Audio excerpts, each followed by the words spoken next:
Et les valeurs sociales à notre époque s'opposent souvent aux valeurs économiques. C'est une idée fausse parce qu'on a bien sûr besoin d'une société qui soit en bonne santé, qui vive bien, qui a un haut niveau d'études et qui ait aussi de l'ambition, des choix dans l'avenir, parce que c'est ça aussi qui fait la puissance d'une nation, je pense sérieusement. Enfin, c'est peut-être justement l'héritage de ma culture nationale qui me fait dire ça. Mais on est obligé de faire le lien avec les deux. Le seul problème, c'est qu'il y a un problème qui est aujourd'hui un problème de financement. Par exemple, le problème du logement, on sait très bien qu'il faudrait 5 ans avec des investissements énormes qu'on n'est pas prêt à faire parce qu'on veut financer autre chose et maintenir l'initiative économique au niveau des grandes entreprises françaises. Donc il y a toujours un équilibrage à faire et comme l'économique a un retour plus direct et qu'on ne sait pas mesurer l'efficacité de l'État, alors qu'on sait mesurer l'efficacité privée mais on ne sait pas mesurer l'efficacité publique qui n'a pas les mêmes...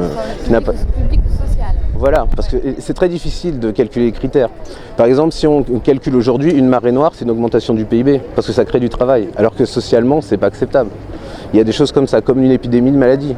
Ça crée de la richesse. On n'a pas encore trouvé d'indicateur de mesure sociale. On y travaille beaucoup, mais on est plutôt sur une tendance à essayer de tout monétiser, ce qui pose vraiment des problèmes.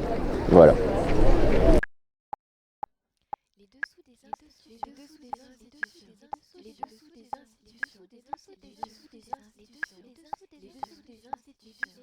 Les dessous des institutions.